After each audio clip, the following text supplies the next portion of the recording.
Welcome back, Flyers Nitty Gritty fans, to Getting Gritty with It with your host, Yariv, Wolok, my partner in crime, Vasili, Gianarakos. Vasili, my man. How you doing, buddy? Welcome back. Doing well. We got a jam-packed show today, Yes, we do. so a lot of stuff to get into.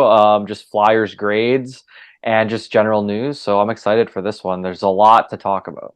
Yeah, we get to nerd out on this one. Yeah, just a We love little. having guests on, but Vasili and I talk about this. We love just shooting the shit on episodes too, because it's like, It's fun. it's like random thoughts, that come to Yeah, us. But most of what you guys hear is on the spot. You can usually tell if we've thought about it, right? There's like a little bit of research or a quote or something, but everything's off the cuff here. Very professional stuff. Um, yeah, so Vasily hinted at it. The topics for the show we'll talk about the new president options. We're gonna be grading all of the positions within the organization, including coaching. And I just realized I'm missing that here. So we'll be grading that stuff, and that'll be a recap. We had mid-season grades. If you guys are not aware of that, definitely check out that episode. I don't remember what number it was, did not do research, like I said, off the cuff. All right, and then we're going to talk about the Phantoms losing in the playoffs, and then we'll end with some playoff talk and thoughts and see how our predictions are going so far in that realm as well.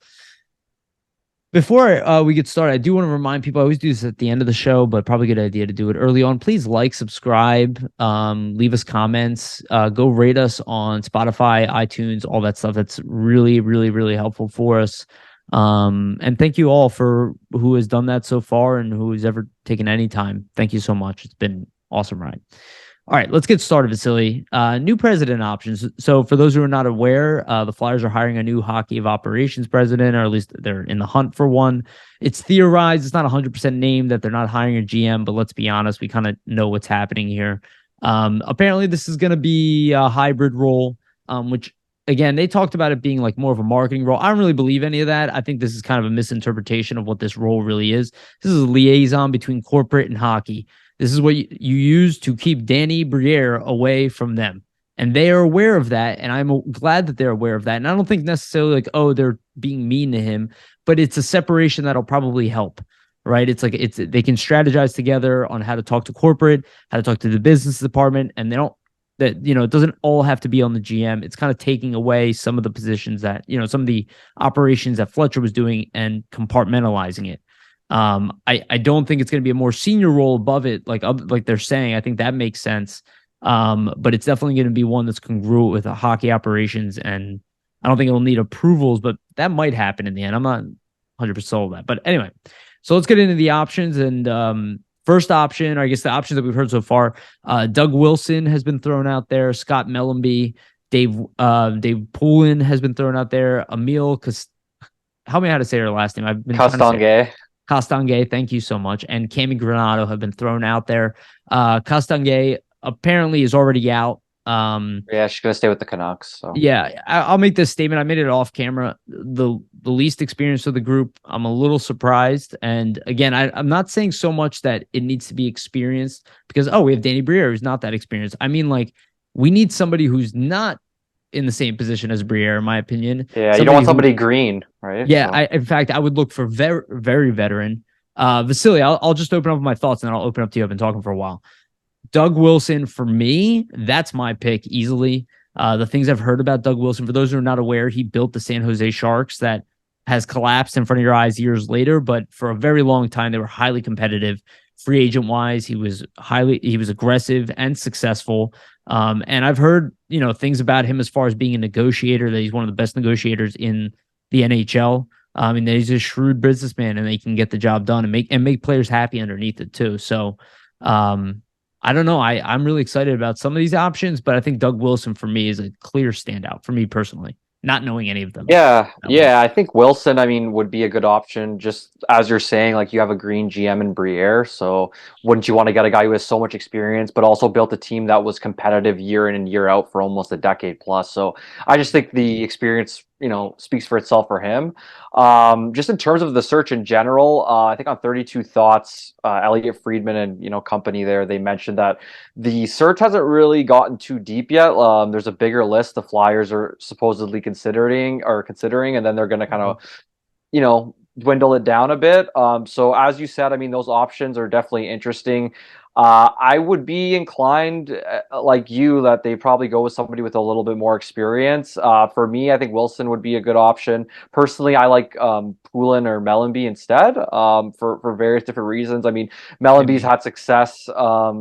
In the Florida organization, has worked as an executive with St. Louis.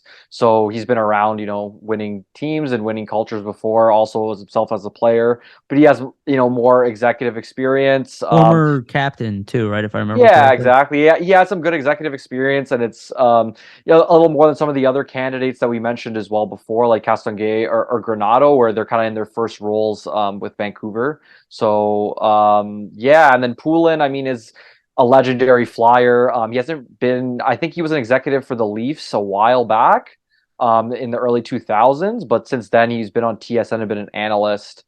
So I wonder there if there's a bit of maybe a discount just because he's kind of been out of that type of role for a little bit.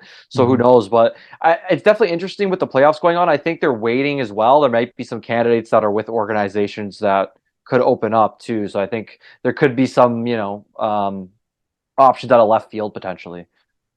Yeah, no, I like your breakdown there. I like the reminder that there are more candidates coming too. You get so wrapped up in the names that you hear, but some of Yeah. them we're not going to hear about at least till afterwards, like after they've been interviewed. Um, but I feel like we will probably find out all the people involved. And I imagine it's going to be a very thorough look. I like the idea of Scott Mellenby. I like the idea of even Dave Poole, and obviously the former Flyers. I don't have a problem with that. Um, yeah, Mellenby I think intrigues me second most, of those, just because of the track record a little bit. But overall, I'd be open to any of them. I make that very clear, regardless of even if it's cat. Help me say her last name one more time, please. Castonguay. God damn it, Castangay. Even if she were the one being picked, look, I'd be fair to anybody who's coming in this role. If they're gonna do their due diligence, and I trust that they will. You got to be fair to whoever they pick because that means they're being picked from a large group of people. I don't want to assume anything bad of anybody coming in, but my preference is definitely somebody highly experienced who's been a GM, who's worked with corporations, who's worked with large companies, who's worked in these type of environments, who've been in competitive environments as well would be nice. Um, but we see tandems on paper that you think are going to work and then they fail. Like Brian Burke and Hextall, like on paper, that definitely made sense for Pittsburgh at the time. It Yeah. wasn't a horrible decision on paper. Obviously, didn't work out in execution for them. But Brian Burke has a great track record, so we don't really know. I feel like that's the tough part about all this is like we're not really gonna know if the people are the right people until sometime into the job.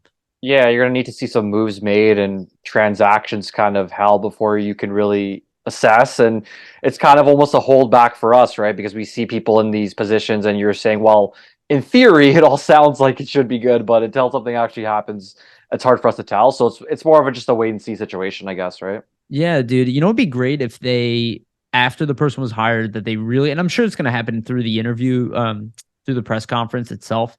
But I'd really like to hear them define what this person does internally, just so it's not a question and an argument amongst us as far as who's responsible for what. I mean, oh, it was Briere that did this one. No, it couldn't have been Briere. It was Doug Wilson stepped in. He's old school. Like I would really like them to define the roles well externally to us. Hopefully, they're doing it internally, but We'll see. I mean, I feel like that's something that they probably do internally. I don't know if they care what the outside well, people think, but see, I know the Flyers, they are kind of focused on their kind of just how the organization looks in terms of like what they're doing with their front yeah. office. So maybe that comes to mind that they do need to kind of hash it out and Well, actually put a stick in the sand and say, this is what this is what that is, right? I think if they're saying that this is a new type of role, they should provide more detail as to what it. I think the position they're in, it's necessary. Yeah, that, Normally, that makes I sense. I don't think people would care, but the fact that there's so much, and this is another reason why I don't want people who are not experienced. It's like we need the balance there. You have to be able to make that public argument. It's like, yeah, okay, Danny Briere is green, but Doug Wilson is not green. You know No, what I yeah. mean? So and he's not a former Flyer. So like, you know what I mean? Not that you should pick him because of those, solely because of those reasons, but it paints that better narrative of like, look, these are their defined positions. This is how Doug or whoever, I'm wishful thinking here, but obviously whoever is stepping into that position, this is how they're supporting Danny Briere. And Danny Briere is also the permanent GM. These nice things for them to define, and I'm hoping that is defined by the time we get to the draft. I don't expect it by the lottery draft, but I do expect it by draft day to be well defined. Yeah, I could definitely see for sure. Yeah. Okay, let's move on to the real meat and potatoes of. Sorry, did you have anything else to say about presidents? No, no, no. We're good for the presidents. I just think it's going to be an interesting search. I think whoever does get picked, there's always going to be people that are probably Yes. not for the pick, but there's going to be people that are ultimately on the side of whoever they do go for. So it's Yeah, like we said, it's a wait and see. You can't really judge that position before they're about a year really into the role and some moves have been made. Right? yeah, At absolutely. first, there's not really going to be too much they can do anyway. So. Yeah, and a lot of it'll come down to character. So we'll see what happens.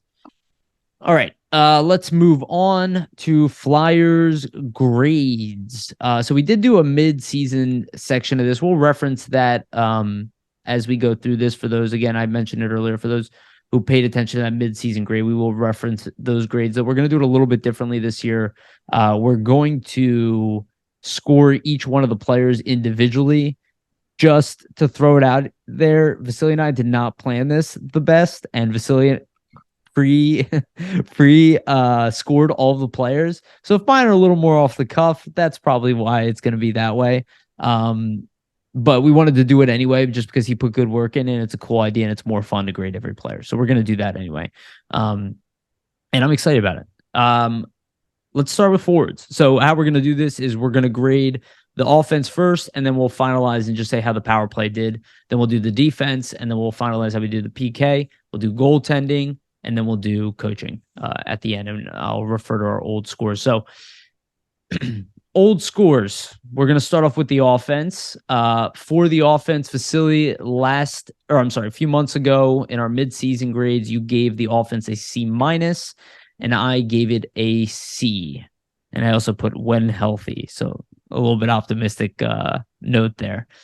Let's go through each one of the players, and then you can name the overall offense, what you think they are this year. So let's start off with Travis Konechny. Vasili, I'll let you go first on these since you put a little more thought into it. And you already have a lot of your final grades baked out, so you'll go first on Sure. these. Travis Okay.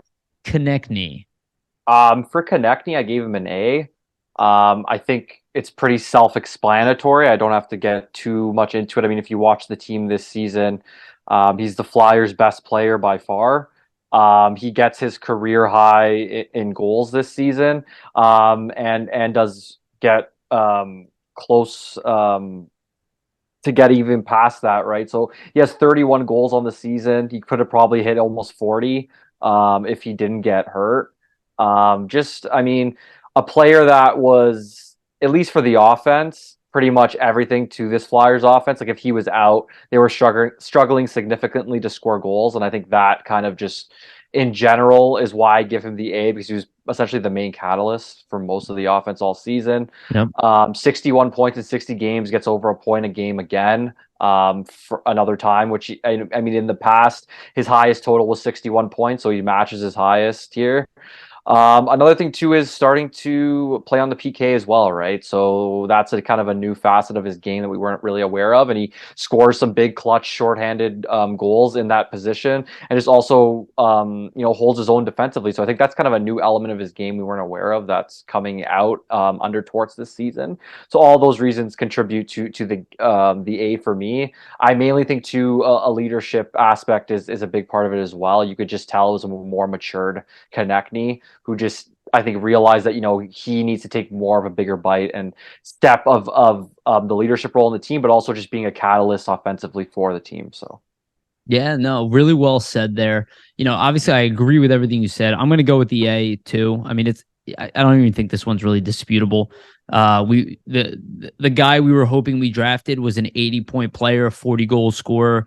Maybe it's even 50 in his future if you throw him with a superstar. Who freaking knows? But the guy played out of his mind. He drove the offense, like you said. He was unstoppable for long stretches. He had couple cold droughts, and it showed how good he was in those hot stretches that, he still managed to finish slightly over a point per game.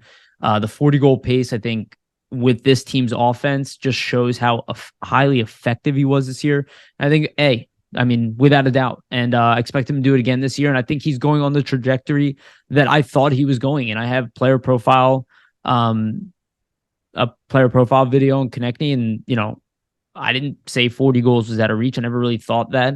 And I think next year he could score 40 goals flat out. Don't see why it can't happen. So A for TK. All right. Next one, Noah Cates. Vasili. Okay, so we're starting with some pretty high grades here, but fret not. I mean, it gets lower. We get more realistic here and more to kind of the tune of what's happening. For these players, though, I think these are realistic grades, and I mean, you can dispute them all you want, but for me, I give Cates an A as well, similar to Konechny. Reason being, there's a lot of factors. First off, he's a rookie who is naturally a left winger, and then ends up playing center for majority of this season. So just that alone is very impressive. And it's not even like he's playing center in a role where, he's on the third line, he's on the fourth line or something like that. Like, he's playing center and he's playing against top lines the majority of the time. And he did even play with Travis Konechny, for a lot of that. So it kind of shows, right? Like, not an upper echelon type player, but it's somebody who can definitely mold into playing in a top two line role as kind of his career progresses. I think he kind of got pushed into a bit of an unfair situation this season, just with like what's going on in terms of the injuries. His time on ice this year, 17 minutes, 46 seconds average. So like he's playing almost 20 minutes a game as a rookie. It's kind of insane. So I just think all those coupled together, and then plus the fact that he has 38 points in 82 games. So that's 13 goals, 25 assists for a rookie year. And I believe the league leaders for rookies are around 55, 60 points. I'm not exactly sure. Berniers had a large lead, but he's around that range, right? So he's about 15, 20 points off kind of the leaders for the Calder in terms of scoring. So that also factors in. So I just think all that stuff, and mainly just the defensive prowess, the guy and his habits defensively, are just insane for his age in terms of the hockey sense. So all in all. Did you give him a score? I think you didn't. I don't think you gave him a grade. Yeah, at the beginning, an A. Oh, okay. I'm sorry, I missed that. Okay. No worries. Yes. So I just wanted to make sure. So yeah, no Cates with the A. I mean, look, once again, I don't have any disagreement on this one.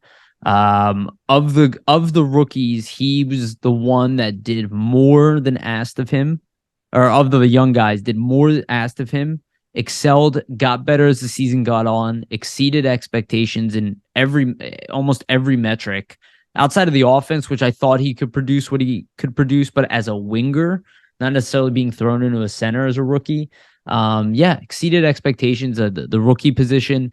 The fact that he's the best defensive forward this team has seen since Sean Couturier is a really big deal. Couturier was younger when he came in, and that does matter here. Noah Cates is like a fully grown man, but he walked right in, and he was one of the best defensive forwards in the league. Incredibly impressive from a defensive standpoint. Definitely see more upside in him. I see him as a top six forward on this team. At least next year. And quite frankly, even if he's not used officially, he's going to be hovering around 18, 20 minutes a night, regardless, because he's going to be played in all situations. Unless the Flyers go out and bring in a bunch of new guys, again, when he's so good at defense, it's, it makes up for everything. Ton of PK minutes. And I still see a higher offensive ceiling. Look, I don't see an 80, 100-point player here, but maybe 60 points is in his Think about it, right? Like 38 points in your rookie year, and that tends to progress. I mean, if you're in your rookie year getting almost 40 points, I could definitely see 50, 60 in the potential range. I mean, Scott Laughton was in that 50-point range. Yeah, and with the defense as well, having a guy that's that good defensively and can get you 50, 60 points, that's real valuable. So. Yeah, and he's better than Laughton defensively at the same age. And Laughton was pretty good defensively at 23. Like, that's when he was starting coming in his game, and he could play two-way, and he was just kind of making a name for himself in the NHL. Yep. Noah Cates just came in and played top-line minutes. Basically. Very impressive. Out of position, too. Yeah. So definitely go with the A there on his season. All right, next on the docket, we have Owen Tippett. Yeah, so I got an A- for Tippett. Right. Reason being, I mean, it isn't his rookie year, but it's one of um, kind of a few seasons where he, I guess, is cementing himself in the NHL as a regular. So I kind of look at it that way, where before on Florida he was trying to cement himself. This year he finally did cement himself. So that kind of sets in stone a piece of the A- for me. Just the fact that okay, he played essentially the whole season. He's getting 17 minutes, 26 seconds on average for time on ice, which is very high for a guy who's his age, playing a top six role. You could argue he's basically playing a top line role majority of the season just with his offensive output. He finally, hits that 20 goal plateau for the first time in his career. He gets 27 goals, 22 assists this season. That's for 49 points. And then I think one thing to key in on is like if you look at his shooting percentages. So the first season he's in the NHL, he has 7 games played and he has a 5.9 shooting percentage.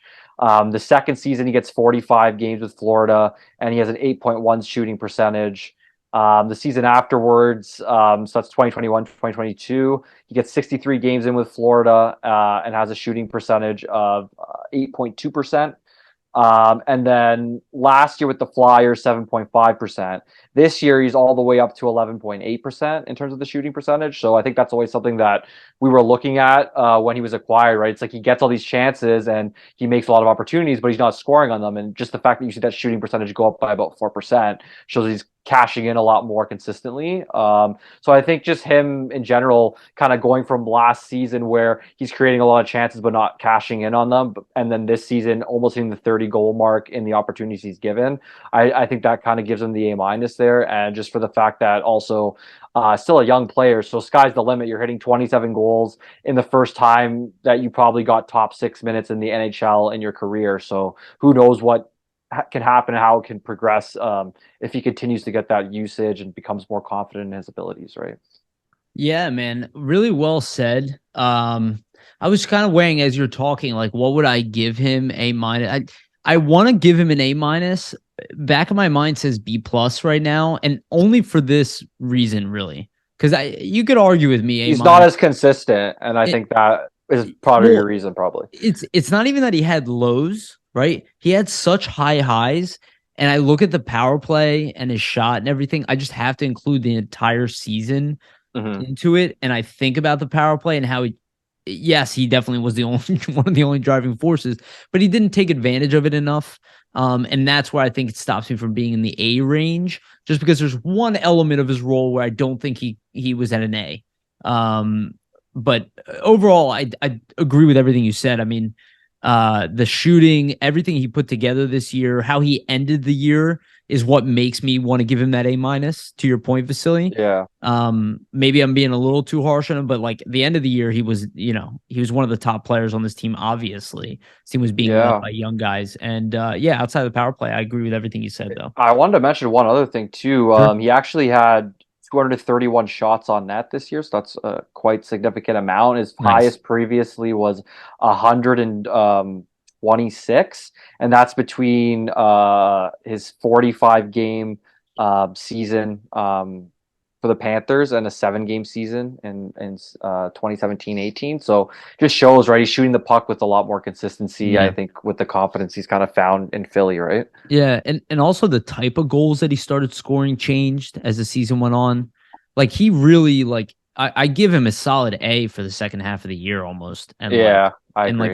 and like a C plus in the beginning of the year, almost. That's a good way to break it down. I feel like he got more consistent as it went along, and you also Yeah. saw him less afraid to kind of drive the net and make plays that way with his speed, but also use his shot more often. Like Yeah. I think to end the season, he wasn't afraid to he was just firing the puck sometimes, right? Whereas the beginning of the year was a little more hesitant there. So Yeah. No, totally. And yeah, I'm very excited about him. All right, let's move on to the next one. We have Morgan Frost. yeah, so for Frost, I have him as a B plus. Um, Reason being, at least for me, is even though he starts the season, pretty inconsistently, you kind of see a huge turnaround. I think at from the New Year point and forward, he's the Flyers' leading scorer. So it kind of just shows like the night and day change. And even he himself said that like him getting benched kind of motivated him and really helped him find his game. So that shows just the natural progression there just amongst the season. He finished with 46 points in 81 games. That's 19 goals and 27 assists. So just overall for Frost, I thought the main thing for him was just being more engaged offensively. I feel like to start the year, he was almost getting like if you gave it at the midway point before the new year, I would probably almost have him at like a D or a C minus range, just because he didn't have a lot of the point production. He wasn't looking that engaged in plays, other than a few handful of games in early December, like against Arizona. But after the New Year point, just the progression is tenfold, right? You see a player that looks a lot more confident, moving his legs a lot quicker through the neutral zone, isn't afraid to carry the puck up, and that's one of his main skill sets is rushing the puck up ice, using his vision, using his passing ability to make plays for Mm-hmm. others. These are all things that we kind of saw him do in the second half of the season. So that leads to the B plus, and the progression of it is the main catalyst for me. Why it isn't lower is just the fact that you see a guy go from such a low to looking like a bona fide top six guy, at least in my eyes, just from the skill and the types of goals and setups that he's creating out there. So Yeah, no, I think that's well said. I think his creativity and what he sets up was huge this year. I think similar to Tippett, you have that beginning of the season versus end of the season grade, and I think you pointed it out several times this year that and I know Bill Meltzer has, right, that Frost ended up leading this team in scoring over like the last, I think, 20 some games of the season or something like yeah, that. Um, and it shows. I mean, he was at the end of the year exactly what I wanted him to be all year long. I give him a B, not a B plus, just because there was still some inconsistency in his game. I judge him for the power play as well, even though again, this team was driven by young guys. I just think there's another gear there still. I still think a B is a solid score for him. yeah. And I expect him to have a bigger year next year. And I think just because my expectations of him are so high as a playmaker and a play driver, I would love to see more of that, more of the sleek passing and the deking. I want him to assert himself more into that game, where I don't know if he asserted it more in the end of the year. I think he just did it consistently there, but I think there's another gear. So a Yeah, solid, definitely. yeah, B, and I think a B plus is a fair. If you want to just look at his end of his season for sure, I think a B plus is very appropriate for his age and how he developed. All right, next guy we have Kevin Hayes. So for Hayes, I mean, it's tough to give him this grade because technically he's very close. Or I mean, this is his career high, I believe, in points, right? So he hits 54 points, which is technically a high for him. But I still give him a C, even though he hits his career high. And there's a bit of a reason as to why. I mean, first off, his defensive play isn't where you need it to be, but also I think it stems from the fact that this team lacks centers. And I mean, he didn't play center for the majority of the season. You can say whatever you want, like that's on the coach to not play him there. But there's obviously a reason as to why he didn't play, and it's because his defensive play just wasn't that great. And we saw it, right? There's a lot of giveaways, missed coverages in his own end, makes a pass at the blue line. We saw it multiple times this season. Doesn't go the right way, ends up going back down the own end, the other team scores, right? So just kind of back-breaking plays that you don't want to see like your veteran guys make. And I mean, overall, he's a minus 22 on the year. I mean, though plus minus isn't a big stat, I think when you're at that level, it kind of shows that you might have not been in the right positions defensively some of the time. So yeah, C for him. I mean, he gets 18 goals and 36 assists.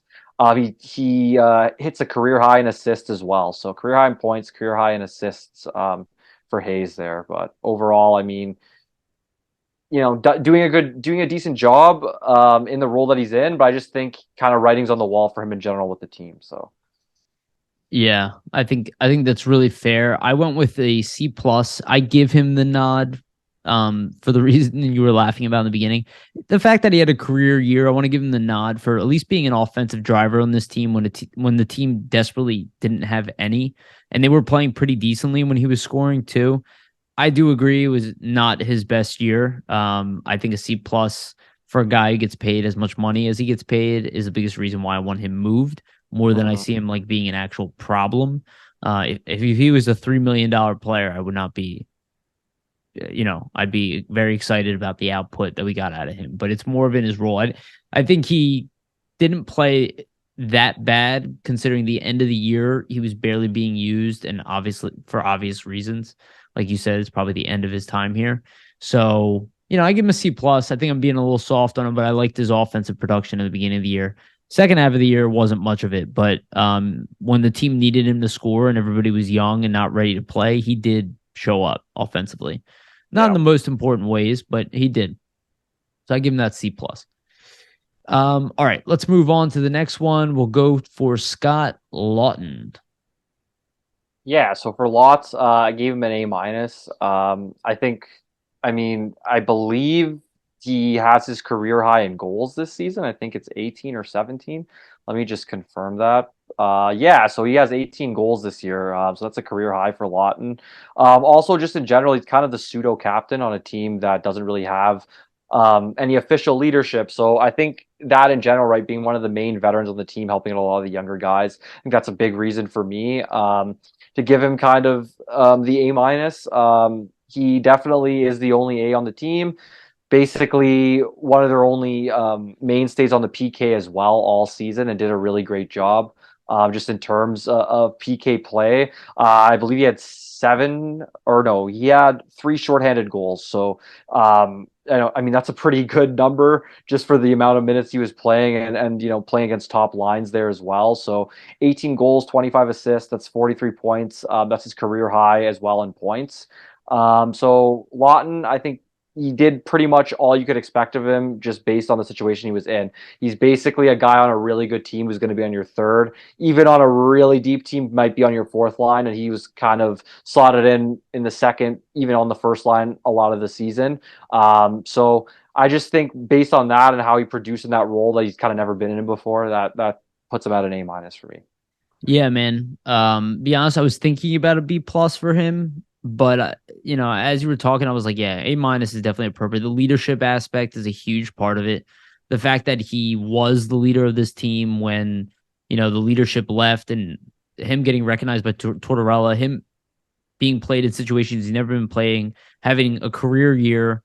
It's hard to give guys this many good grades, but individually, some guys did have really great years. And Scott Lawton, by the definition of what his role is and what he is to this team, he gave everything that this team needed. It's almost like why is he even getting a minus at a certain point? But it's almost like it's just kind of hard to give all these A's, to a team Yeah. that finished so poorly.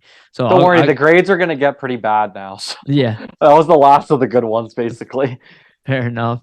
All right, yeah. So end with Scott Lawton. Let's move on to the next one. Joel Farabee.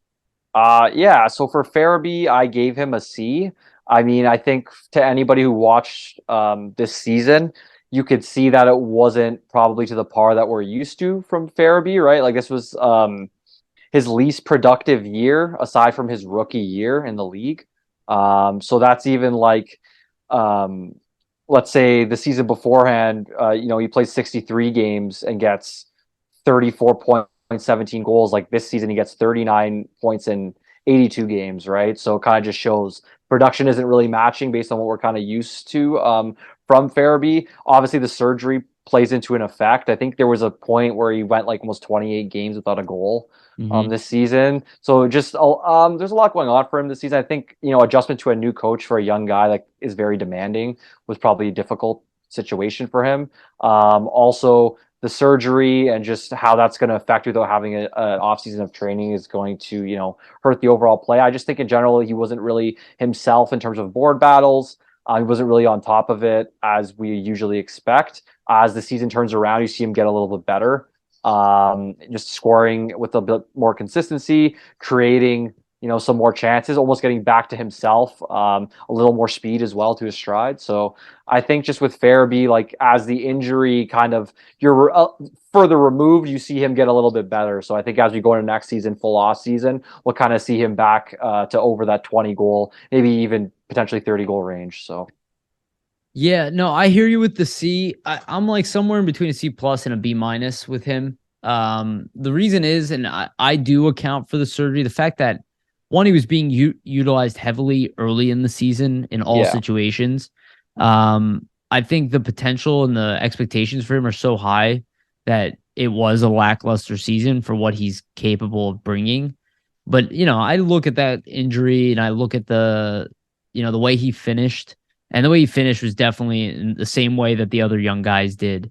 So I guess I'll stick with a C plus for now. But I could be convinced to a B minus just off the sheer fact that he finished strong in a year that we expected him to suffer because of injuries. So, it's hard because he underperformed offensively in the end, but it's only because the expectations are much higher for him offensively. And I expect him to rebound next year. All right. Let's move on to the next one. We got JVR. Yeah, so for Van Riemsdyk, he gets a C minus for me. I just feel like in terms of this season, obviously he has a hand injury, so that affects, I mean, some of the big plays that he's gonna kind of be a part of, right? Like, usually he's your tip guy in front of the net. He's gonna be your guy, banging away rebounds. When you break a finger like that, it can be hard to stand in front of the net and try to tip pucks, and just your balance and your hand eye isn't always there. So I think that factors into kind of the lackluster season that he did have. For him, it is one of the worst goal scoring seasons. I think his previous worst is 2011-12 with the Flyers, and that's in 43 games. He had 11 goals. That's one of his first seasons in the league. This season, he has 12 goals. So since the 2011 year, he hasn't had any season worse than this year, just in terms of goal scoring. And then that's also the same thing to be said for points, right? So he had 29 points this season. And he hasn't had the worst, or he hasn't had that low of a point total since 2011, when that was 24 points in 43 games with the Flyers. So I just think in terms of the usual production you're expecting, probably 20 goals, 40 to 50 point range for JVR. He didn't really hit that. Obviously, he's missing 20 games, so that has an effect. I just think he wasn't as much of a factor out there as he has been in previous years. And one thing I will point out, though, great leader, great veteran for the young guys. So that kind of gets him in the C range for me. But yeah, C minus for JVR. Okay. I go with the C. I'm about where you are. I give him a little more credit for the offense just because he was so hot in the beginning of the year. And again, same reason with Hayes, that they needed the veterans to show up there, and he showed up a little bit. He was helping the line come back. When he was out, it was noticeable. Yeah. He has transformed his game to a better defensive game than I think he's ever played. Where he's not a liability defensively now. But obviously his offense is drying up. So I do give him a C. And I account for the leadership and all that. I kind of blame the offensive production at the second half. It's like you're not being used the same way. They're not really using him on the power play like they were anymore. And he was supposed to be traded, and he ended up staying here. So it's like, I don't know. I guess I kind of give him benefit of the doubt. He was really good first half of the year when he was healthy. So I'll go with the C there, but Okay. I tend to be a little more gracious. Next one, Wade Allison. Yeah, so for Allison, I go for a C. Main reason that I do give him the C, and I was thinking about a C plus or even a B minus, because I actually liked his game. I thought when he was healthy and in the lineup, he was effective in his role, and that was kind of a guy that you really want to free up pucks on the boards. Kind of disturbs things, a bit of a shit disturber out there. Puts a hit on a player. Is kind of working hard at all points, and that's when he's at his best. He's forechecking hard. He's creating turnovers with his forecheck, and he did that a lot this season. Then created goals. He also had some underrated speed. He created some breakaways. I do give him a C, and the reason being is just the injury troubles again. He still only plays 60 games. I think just for him, I want to see him get a full season in, right, without any injuries Yep. at all.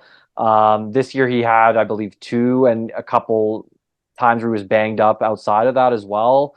And he was like game time decision or questionable to play. So I think even Tortorella kind of say the same thing. Like he loves him when he's healthy, but when he needs him to be healthy more often and be more of a mainstay. So that's the C, why he kind of gets the C for me. And he does have 9 goals, 6 assists, 15 points in 60 games. So not a ton of production, but not the worst considering he was getting about an average of 12 minutes a night. So. Yeah, and look, he's a guy. I gave him a C plus. The injuries for me, it's hard for me to like count against him because I'm trying to just focus on when he's playing. I liked him a lot this year. I like in the beginning, no, but I think he definitely jived well with Tortorella. At least being doing what was being asked of him. I think he has some probably maturing to do, maybe a little bit later. Got to figure out his injury problems and all that. But I liked his game offensively this year, and he was extremely versatile, playing all the way up to the second line at some point this year. So, I liked his offensive game. So I'll give him a C plus from the offensive standpoint. But I completely agree with you on the injuries. Like, could you talk me down to a C just because he wasn't around enough? Yes, but we're not knocking TK for his injury time, right? So I'm trying to keep it. Allison, I thought, in my opinion, without the injuries, he's for sure a re-sign and at least playing on the fourth line next year. Yeah. Okay. Next one we have. Oh my God, I almost said Brian Bellows. Kiefer Bellows. All right, I so for almost said Brian Bellows, Bellows. Yeah, I Kiefer know, Bellows. right? I feel Thank like you. that's happened on broadcasts too, where I've caught a couple of commentators Yeah. saying Brian Bellows to the keeper. For So for those who are not aware, that was his father who who played for the I North Stars and yes, was really yes, really good. yes, his So, father was much better. but that's hey, I mean, for Bellows, it's a tough year, right? He gets claimed off waivers by the Flyers, gets put back through waivers actually by the Flyers, and gets claimed by no one. He in 27 games, he has 3 goals and 3 points on the season in total. Um, in general, I mean, he only played 27 games for the Flyers. In terms of his game, what I guess is really the main thing is his shot. You didn't really see him get to use it that often, just in the position that he's in. He's playing more of a fourth line type role, so you're not always going to get the opportunity to kind of rip a wrist shot from where he needs to shoot it to be effective, which is like the circles. Just those plays are always getting created when you're on the fourth line, right? It's more kind of cycle around, push it to the net type stuff. I thought he adapted well to that role. I don't think that is a role where he can really be or have a lot of success. I think he needs to be either on a scoring line for you, or I don't really know if there's much of a use just in terms of the defensive play. Like, I'm not sure if it's something that you can rely on, right? A lot of the time, if you're gonna have a fourth line player, you want a guy to play PK or something like that, which he also does not play. So I don't think he played bad in general. I thought, he showed hustle. He had some forechecks and he had a couple of wrist shot goals that were actually pretty nice and did show his shot off, but I just think we didn't see a lot of him, and I wouldn't pencil him in, I don't think, for next year. So C minus for me for Bellows. All right, this is the one I go lower than you. I go D plus Okay. for Bellows for all the same reasons that you said. I also look at his AHL production. It was good as far as his point per game, but he didn't score in the AHL, which I thought was also And he's weird. supposed to be a scorer, so Yeah. I didn't see enough of him this year to give him more than he was given this year. Yeah, and I go with a D plus there, just for the sheer fact he had some nice flashes. He didn't do anything wrong. But I just didn't think he was very effective at the NHL level. All right, yeah. next one, Delorier, Nicholas Delorier. Yeah, so I give Delory a B, and I'll call myself out because I hated the signing in the offseason and said it was a terrible signing and they shouldn't have signed him. Yeah. So changes my tune, right? I just think, I mean, in terms of his role and what he brought in general and what you want out of a fourth line tough guy, whose main essential thing is to fight and just try to not hurt you with the penalties and try not to make too many defensive mistakes.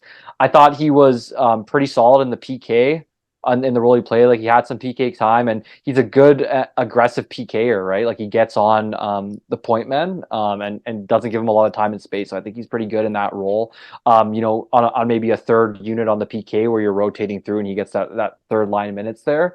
I thought as well, just his fighting in general. He fought at the right times. Sometimes you see in the NHL, fighters, they don't pick the right time to fight, and it's a momentum loss for your team. Like, let's say you're up 3-0 against another team, you probably shouldn't fight the other team at that point, right? And he didn't do a lot of that. Most of the time, it would be him engaging other teams when the Flyers were down or needed a spark. So I think he picked his spots pretty well, and he fought and pretty much won every single fight. I don't think I saw him lose any fight handedly or anything like that this season. So for his role, I mean, he did exactly what he's asked of.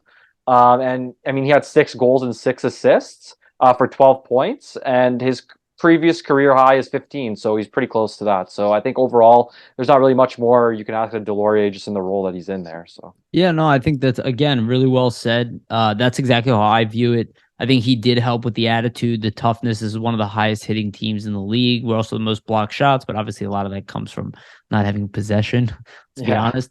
But again, I think this team was not intimidated on any single night. I think he stepped up in the times he needed to. I think he had some nice goals, surprisingly, some impactful goals when we needed them. Yeah, I think overall I can get why they signed it for 4 years, and at least you don't have to worry about this role. It's well defined. It's taken up by a guy who you don't need a better version of him. And I think as long as he can continue to be effective defensively, I don't see an issue with holding on to him. And could he be traded? I think it's possible. I think he has a no trade clause. It could be a conversation worked into that if the Flyers are like, hey, we'll put you on a playoff team. There's a team that wants you now. You know what I mean? I Yeah, could I could exactly. see it. I could see that possibility It's not a happening. very high cap, it really 1.75 million, cap's going up, so Yeah, but it might be somewhere where the Flyers see they can free up some cash. I don't think the Flyers are looking to get rid of him, but I like you said, adequate for his position, did a good job. I think B is a solid score. All right, let's move on to the next one. Another former or son of a former player, Brandon Lemieux. Short stint with the Flyers. Would you give him?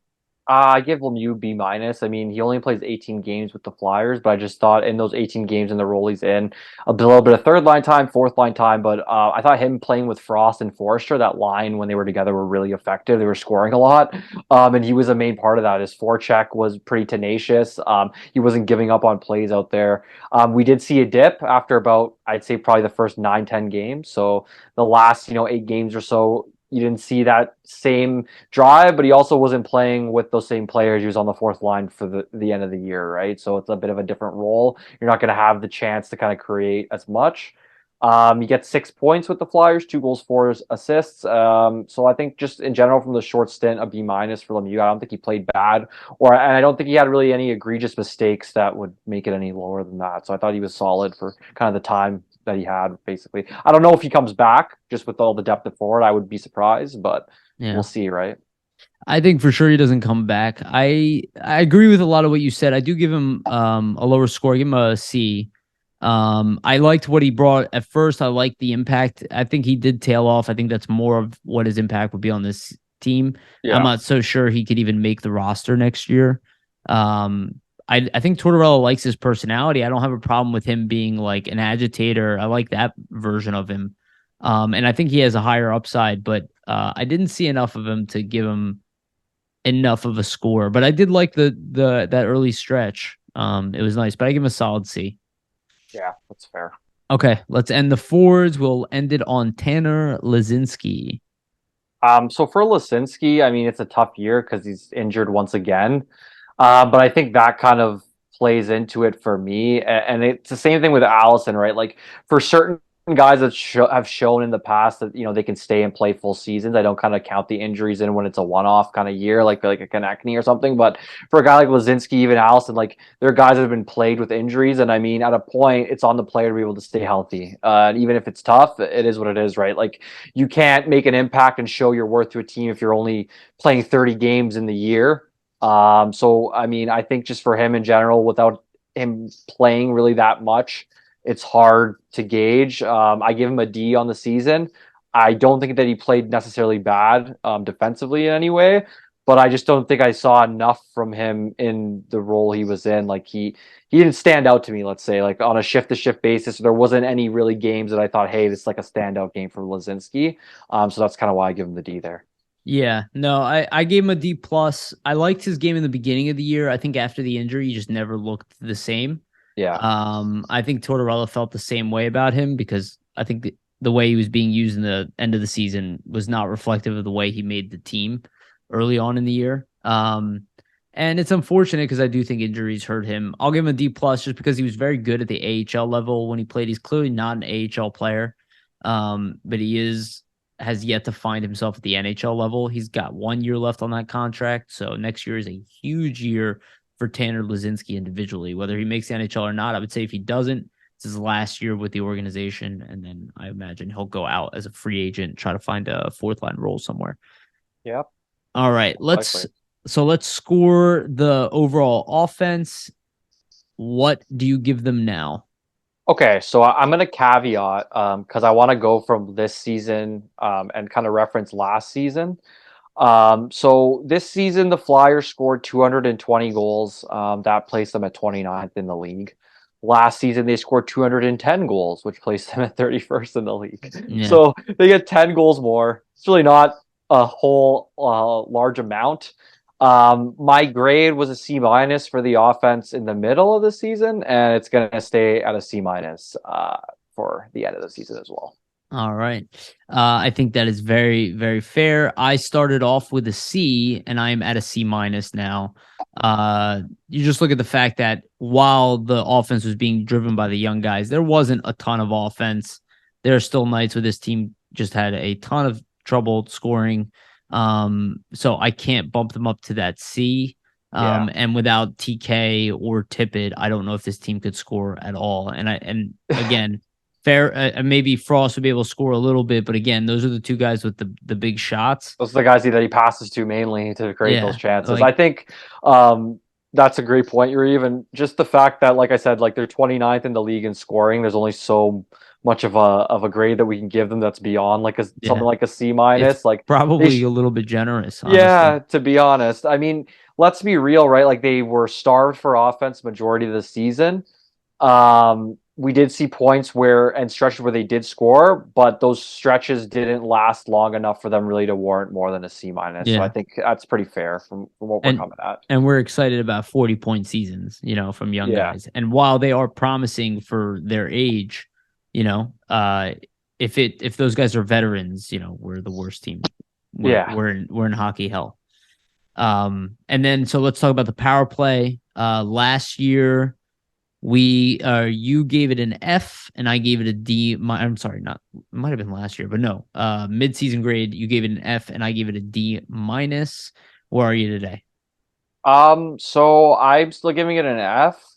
The reason being is it's still the worst power play in the league. It's 15.6% efficiency this season. Last season, I think it was around 10%. So I guess it's a extra 5% efficiency, but also goal scoring is up around the league and power play goal scoring is up around the league. So I think it's just a natural median rises a little bit.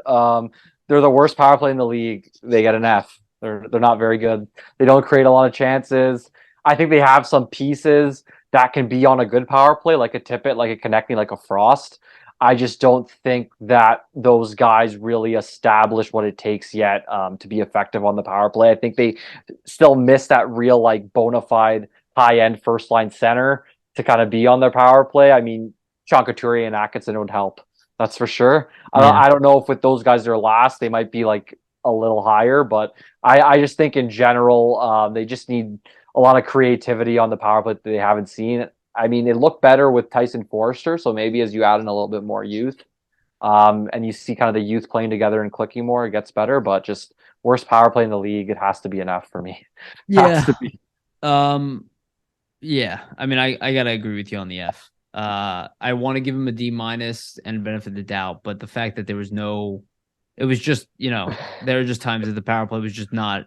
They couldn't It's even enter the zone. the worst I've Like, ever seen, yeah. for the orange and black. So I have to go with an F as well.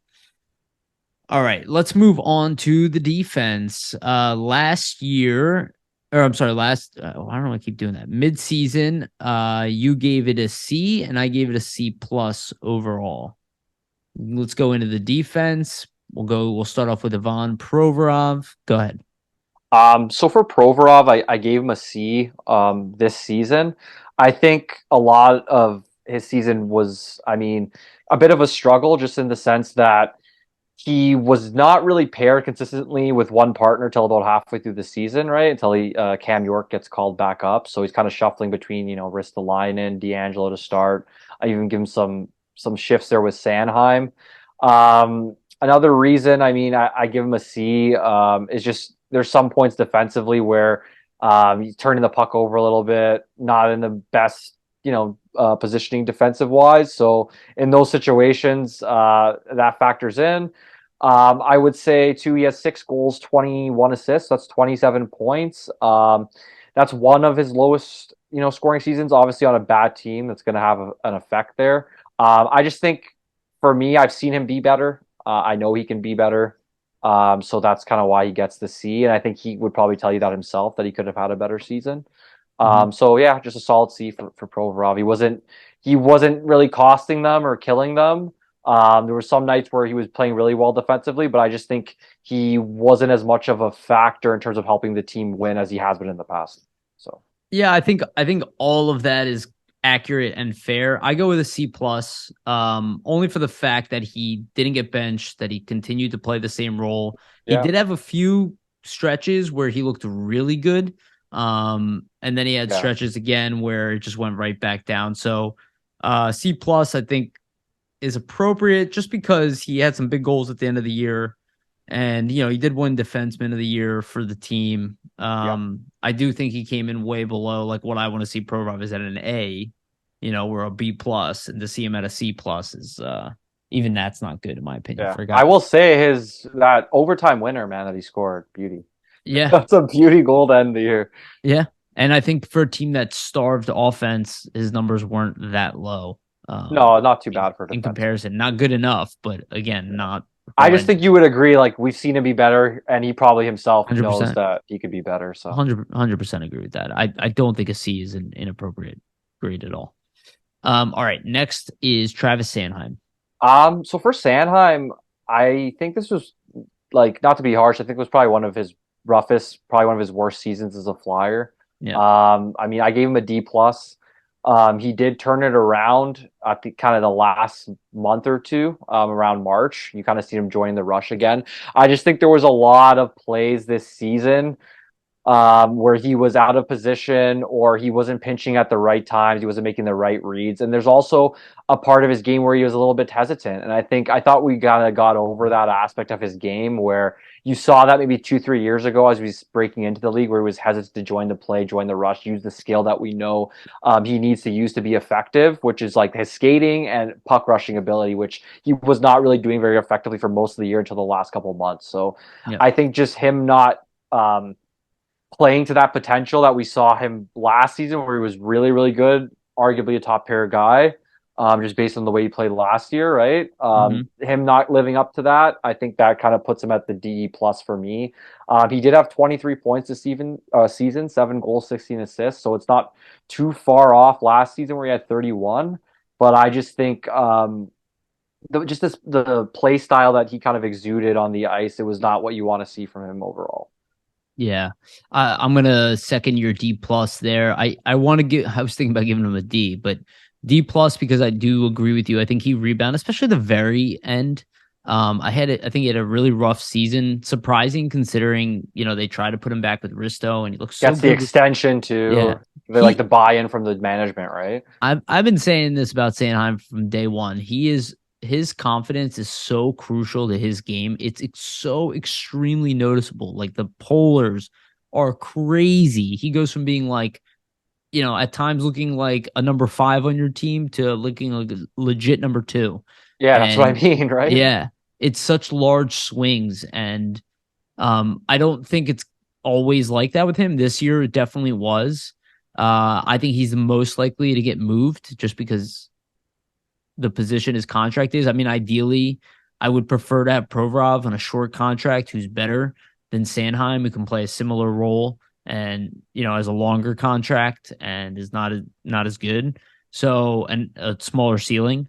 So, I kind of look at it as like, is he the odd man out? I have no idea. But it wasn't a great season for him. I It's a expected a question to lot more. ask. It's a question to ask. I'm sure for the front office, like they're probably wondering Well, themselves, is he if they're gonna move money on the defense, is that who it's gonna I be, right? I do think there's a team. Most people might not agree with this. I think there's a team that would definitely be interested in Sanheim at his term for that length. I don't Yeah, think it would be like a home run trade. We'd have to take another contract in return. Like, definitely. if Yeah, you're moving that kind of money, you'd have to take a you gotta different type take of money player. back. Yeah, Yeah, you gotta get a guy in his mid 20s, right? 26, 27, 28 years old, 29 years old, making a substantial amount of money coming the other way. So it you'd have might be to a similar situation. Sorry to yeah, cut you like off, but no, you're all good. That could be the case. I don't know. I wouldn't say it's the most likely, but I have no idea what's going to happen at this point. I think trading him and Provorov gets really messy.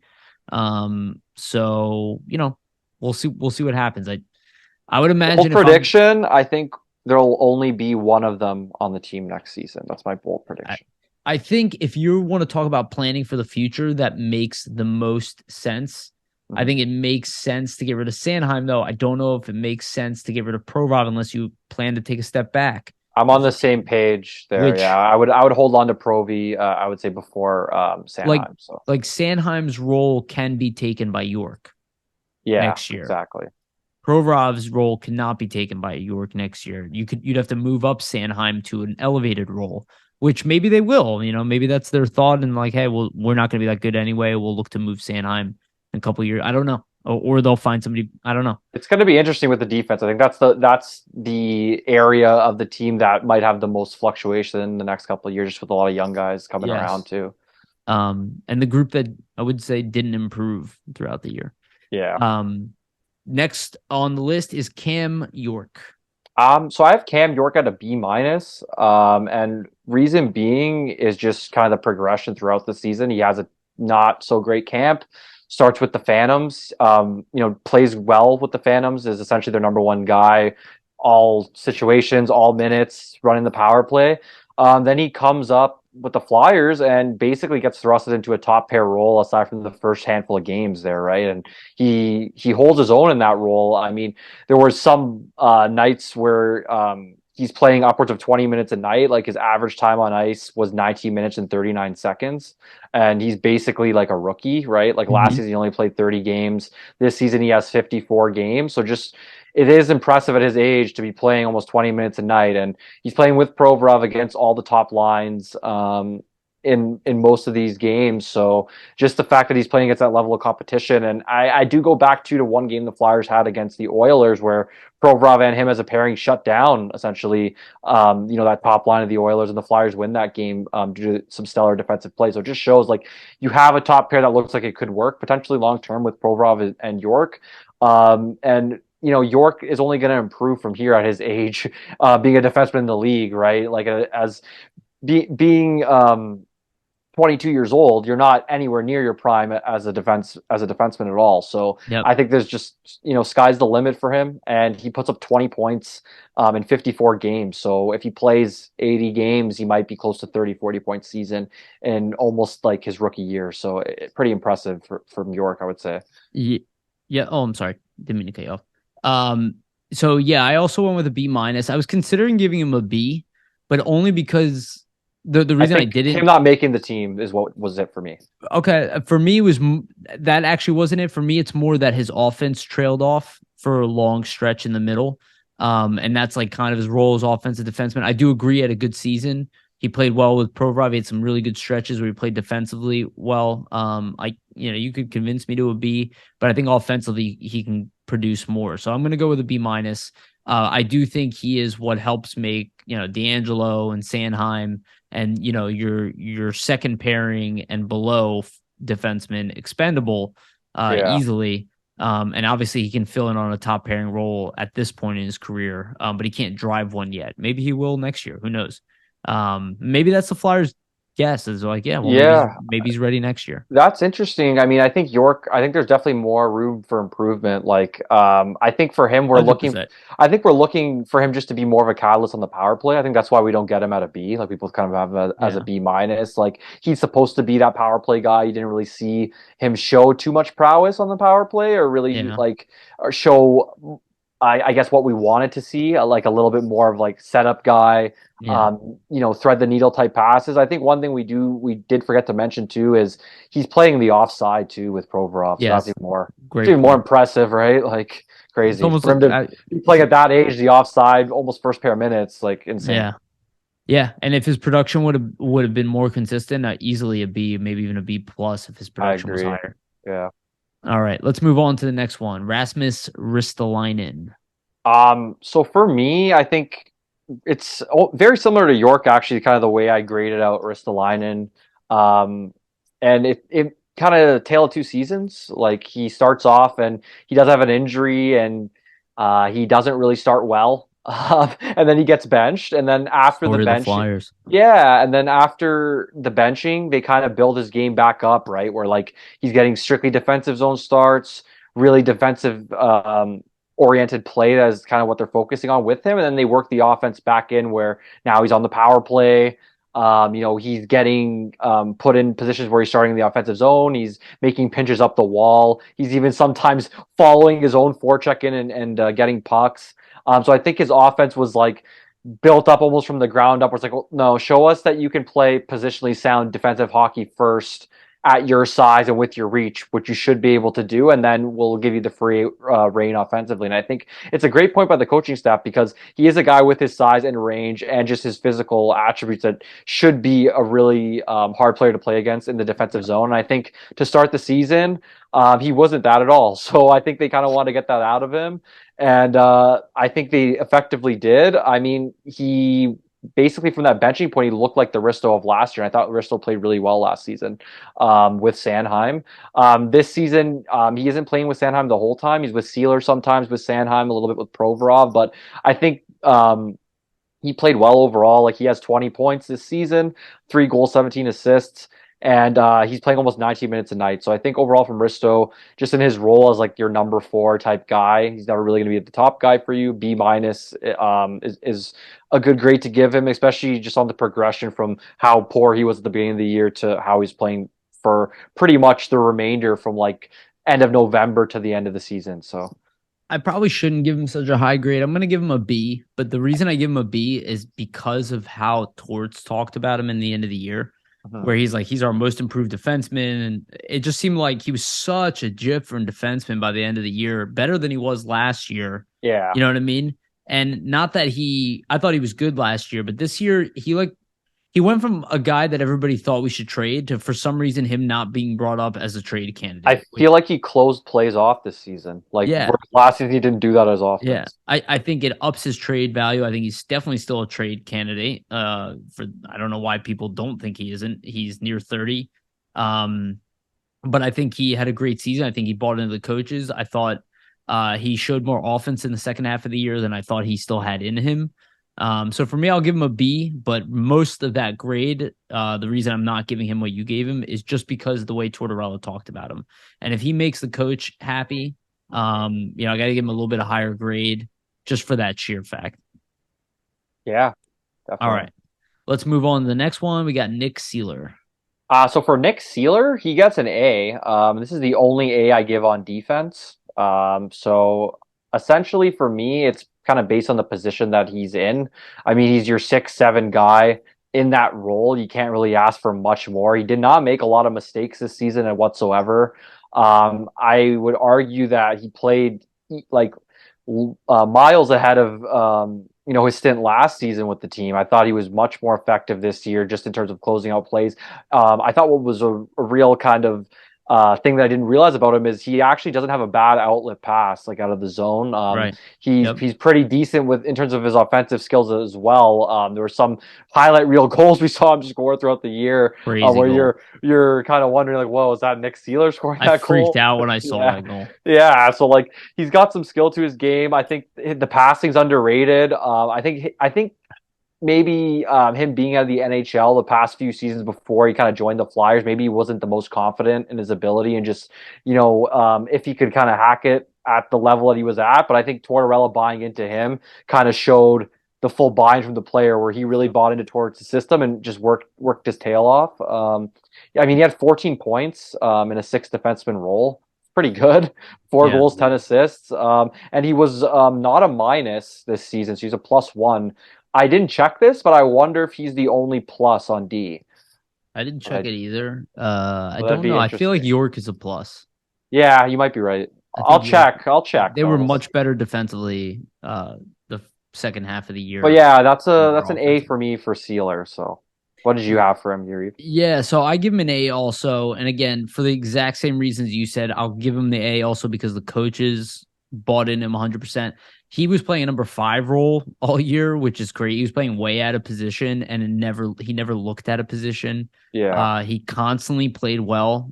He never had a bad game. Didn't see really bad shifts. Like didn't see egregious turnovers or anything like that, right? I'm not going to say he's a great defenseman, but as far as what we expected from Nick Sealer, in Just like his the other role. A's we gave, he way exceeded expectations this In his year. role, and think about the money you're paying him. Like I think they're only paying him like eight hundred 700. forty I think it's thousand or even less, less. dude. I think it's Oh, 750,000. Jesus, If I that's remember crazy. correctly. I think he's getting bare minimum one-way contract for over 2 years, or maybe that's not right. Maybe his second year is 750K, and his first year was 1 million, and then the Really. average is eight something. So you might be Either right. way, though, like just I don't think anybody, I mean, expected the type of season you saw out of Nick Sealer No, this season, he is right? a viable NHL defenseman, and Where even this, on a yeah, good team, I think that's what he I still mean. plays number six on your team. And I think before the season, you couldn't make that argument if he was or not. So I think Yeah, that kind of proves our point. And I checked here, and yeah, he's the only defenseman who's a plus. he's Justin Braun was a minus look. one. York was a It, minus one. So he's your only plus, he's which is 28, I think. let me pull it up, but The you might be look, right. he's developing like a fine wine, which happens to a lot of guys. I wouldn't be surprised if this is his prime now, right? 28 to 32. And maybe he's going to be an NHL defenseman every Yeah, he's year. 29. Yeah, Yeah, so so this is again, this is the peak. This is what we've been talking about. This is the peak of defenseman. Is right around that 30-year-old age is when, that's the best they're ever going to be, probably. yeah. That especially like 26 to 30. So this is it. This is really it. He was 28 to start the year. He's 29 now. So, hopefully the Flyers have him in his best 2 years, and I could see him being a candidate to trade at the end of next year, trade deadline move. Or he just, maybe stays. But good guy. I don't think anybody disagrees that having guys like him in the organization are a good thing, and he deserves the A. All right. Next controversial pick, Tony DeAngelo. Okay, so Tony D, I mean, points wise, not a bad season, right? Like 42 points in 70 games. He didn't play the full 82, so if he does, maybe he hits 50 points, which I would argue would be realistic in 11 games for him to get 8 points is definitely possible for D'Angelo. Um, for me, just to start off, like I gave him a D for this season. I think the reason being is just I didn't really expect that he was going to be as bad as he was defensively. Like maybe that is on me. I haven't seen as much of him play prior to with the Flyers. Like I know with Carolina, he was nowhere near as bad, but they're also a much better team, right, than the Flyers are. So I think that plays into an effect. I just think that he definitely needs a partner to play with that's going to be really solid in his own end. I don't think the Flyers had that for him this season, unfortunately, or just the mesh or the players they try to put him with, it just didn't seem to mesh. Like he didn't really have a clear partner. I even think his most consistent partner was Sealer. I don't really think that pairing meshed really well. So I think just based on that, it didn't seem like there was really a place where you could fit him on the roster and say, okay, that's his defined spot. He was pretty good on the power play. He was pretty good for what you want him to do offensively, but just defensively, he was horrendous. Just a lot of missed plays, a lot of missed coverages, a lot of pinches where there's odd man rushes coming back the other way where he should know better not to make that pinch because it's going to come back the other way and it kind of bites you. I mean, he's a minus 27. So that kind of speaks to it. He did have a lot of time on ice. His average time on ice is 22 minutes a night. I think that kind of goes maybe to the start of the year where he was playing almost 30 minutes a night for the first 15 games or so. It kind of dwindles down from there. But yeah, so it's a D for me from D'Angelo. I just think he was too much of a liability defensively, and the offense just didn't outweigh it this season. And his main thing he was meant to come in and do is improve the power play, and they're last in the power play again. So Fair enough. So I agree with everything you said. I do give him a C minus, not a D, just because I think it was tough to score this year. And in the beginning of the year, the coaching staff really put a lot of weight on his offense. And I didn't expect him to be really better defensively. I expected the Flyers to be better defensively and to compensate for on a pure offensive defenseman. fair, yeah. Again, I don't like investing in pure offensive defensemen, especially with a guy like Tortorella as coach. So, you know, I was in on it to begin with just because it worked with Brindamore, but seeing the way the Flyers were just like a mess at times this year, it does not work in that situation. I give him a C minus because I still think he's an effective offensive defenseman. I think he had some really big offensive moments this year. Yeah, I But did. defensively, he shit the bed, and minus 27 is Not pathetic. good. Yeah. Sorry, D'Angelo, but I think he's a decent offensive defenseman in the sense No, that he has the offensive skills, but I You know, agree. I think he's just someone you need to shelter, just with the defensive core and the defensive play that the Flyers had. I just don't yeah, think they had the ability to really shelter him the way he needed to be sheltered this season. yeah. I think, like I said, I mean, the power play stuff, like I think he could be better on the power play. He'd probably tell you that. I'm interested to see if he's around next season. Like it looks like they want to bring him back, but I think like you and me have been saying, like if he's gone, I would not be very surprised. He's who I would look to trade and elevate York's position way over Sanheim and Mhm. Provorov. I agree. Okay. And let's move on to the last one of the group, and that is good old Justin Braun. So I gave Justin Braun a C. I mean, I think for the role that he was in, he didn't play bad at all, right? Like he was kind of your spot seventh guy. He only played 51 games. You're pretty much getting what you know you're gonna get from Braun in there, right? Like he's not gonna be able to contribute too much for you offensively. He's gonna be that PK guy for you, PK specialist, and he's going to be typically solid in his defensive zone coverage, his ability to close guys off on the boards and clear the puck, and that's essentially what he did when he was out there for the Flyers. Sucks that they couldn't get him, to that 200th point. I remember in the last game they were trying so hard to get him there, and there was a couple plays where they scored goals, and even he's the third assist and doesn't get Yeah. anything, and I'm like, oh man, that sucks. But like he's retiring after the season, so I mean, what a career, right? I believe he's a seventh round draft pick. Yeah, 201st overall, seventh round pick in the 27 or A hell of 2007. hell of a seventh round pick. Yeah, 2007 NHL entry draft. Just for the fact that he played 14 seasons after being a seventh round pick, like As a kudos, top four man. defenseman, as Yeah, a exactly. complimentary top pairing at one He point. was he was a great defenseman. When he was on San Jose in his prime, just in the top four, like tons of playoff runs with them. Even when he first So came to the is Fl that a Doug Wilson draft pick? Probably. I don't know. Probably if it's what Yeah, 2007, then yeah, it would yeah, be. probably. It would be, but so I mean, just when he came to the Flyers, what I was saying is that he was really solid in his role, especially on the PK, and I think, like I said, he even played above what we kind of thought. We kind of acquired him to be that bottom pair guy, but the first two seasons he's in that top pair role, or not top pair, top four role with Sanheim, kind of being a mentor there. So I think he kind of even exceeded the expectations we had for him as he came in as a Flyer, and just great career, and kudos to him. And overall, I think he had a pretty solid last season. There's not much more you could ask for Braun, really. Yeah. So I give Braun a C. Also, for the most part, I think he lost this spot. He was supposed to be number 6 on this team, but Yeah, ended up losing his spot to Sealer. Um, Again, great career. I think he wasn't very effective in the first half of the year. I think he was much better in the second half, agreed. ironically. Yeah, But yeah, Justin Braun was a great soldier. I don't think he was very impactful this year, but I think probably he knew he was on his way out anyway, and I think it kind of felt that way all year, you know. yeah.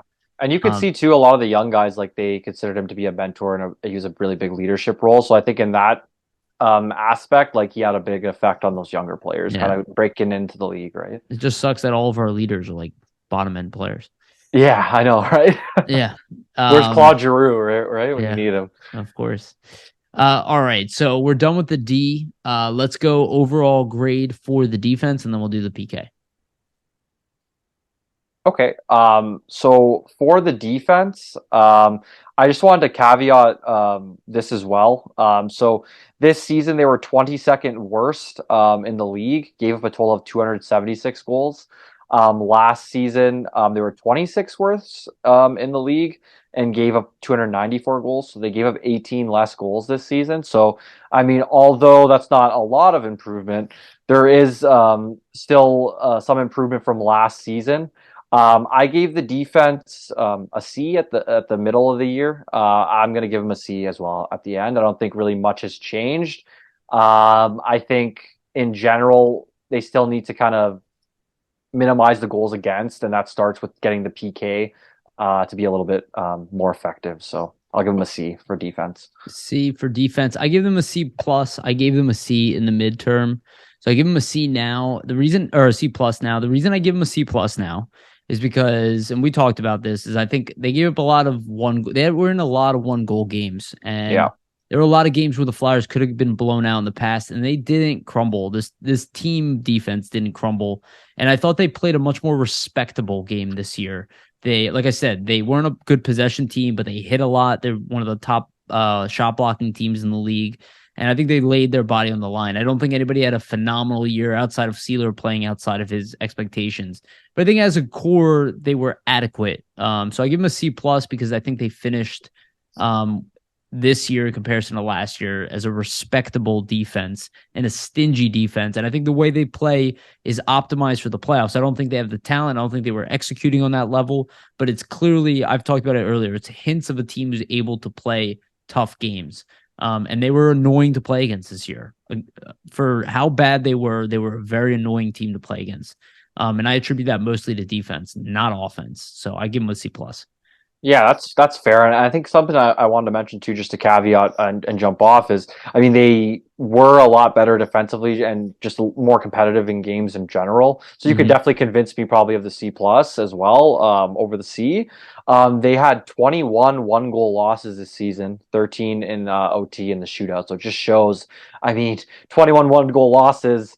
That You're could go the Sean other. Couturier away from making the playoffs. Yeah, but that could go that could be going the other way. Like when it's that close, who knows, right? It's hockey. So I just think, like people are saying, right, it seems like where the team's at, rebuild, new kind of front office, oh, they're so far off. But just that stat, I would keep that in the back of your mind. 21 one-goal losses. I mean, that just shows you're in a lot of games, right? So 100% agree. 100% agree. So let's score the PK here. Again, our midterm grades were you were a D and I was a D. Where do you put them now? the PK, I'm gonna keep it at a D. I mean, it didn't get much I'm sorry, better. I was at a D plus. I apologize. I said that's Okay, wrong score. yeah, no worries. So the team, I mean, the Flyers this season, they're seventh worst. Um, in the PK, so not the greatest, 74.7%. It did improve a little bit from last season, but still, it's not much of an improvement. So I think it gets a D from me, just based on Yeah, that. I also go with the D. I just think special teams were shit this year, and I'll give the PK some credit for some improvement, and for the sheer fact that their shorthanded game was highly effective this year, but Yeah. their penalty killing was not good enough. It's I just think with some personnel returning, you see it get better, obviously, with Couturier and yeah, Atkinson.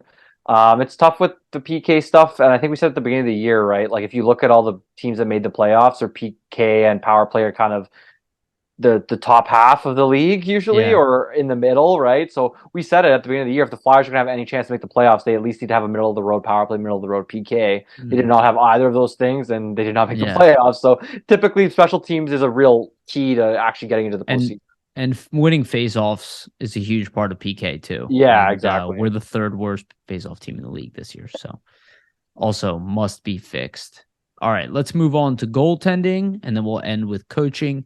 Goaltending, last year, where did we put it? Sorry. Okay, so you gave it an A minus in the midseason and I gave it a B plus. First player we go through is of course Mr. Carter Hart.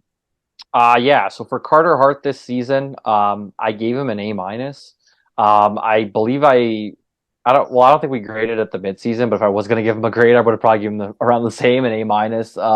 He played 55 games this year, so that's the most he's ever played. So I think that's obviously a great sign. You want to see a guy who's penciled in to be your number one in the future, kind of take on more of that number one workload. 55 games is usually what NHL starter is going to play in this day and age. It's kind of more of like a one, and then you have your 1B. He did have 22 wins, 23 losses. His stats are a 907 save percentage, 294 goals against average, and he has a two shutouts on the year. I think the stats don't really tell a lot of the story. I feel like for Hart, if he's on a better team, he's probably hovering around like a 920, and his goals against average is significantly lower. I think him playing on a bad Flyers team kind of mask the numbers, and that also kind of doesn't allow him to get brought up in the national conversation, just in terms of the best goalies in the league, just because of that. But I think just if you look at how many games that he factored into the Flyers actually winning or going to overtime, or he was the sole reason why they were even in the game, just based on like the saves and the timeliness of saves. That's what gives him the A minus. Also, just I think he's improved from a goalie who was really great positionally, but now he just seems a lot more calmer in the net as well. I think he was always a very calm goalie, but I think sometimes when goals that were bad would go in on him, you would spiral a bit, and you kind of would see that. Whereas this season, there was multiple times where he let in a bad first goal, and he wouldn't let in a goal for the rest of the game. So I think that's something he's kind of improved upon, where he's not letting that one bad goal get to him and affect the rest of his play throughout the rest of the game. So I think that also factors into the grade for me. And I think too, just you got to factor in that for Team Canada, right? If they were actually going to have NHL players in the Olympics and all that, like he was going to be one of the goalies most likely named. So there's obviously a reason for that. If you're going to put him on that team, he has the skill to be, one of the most upper echelon goalies in the league, in my opinion. I personally think he's a top 10 goalie in the league, and A minus for Carter Hart for me. So I went with a B plus. Agree with all your statements. I think he did drop off a little bit in the end of the year, Yeah, post his injury. I think maybe he was playing through injury, and that's really why I give him a B minus or B plus, just because I think he can play. I think the way he played the middle of the year is what I was hoping to see all year.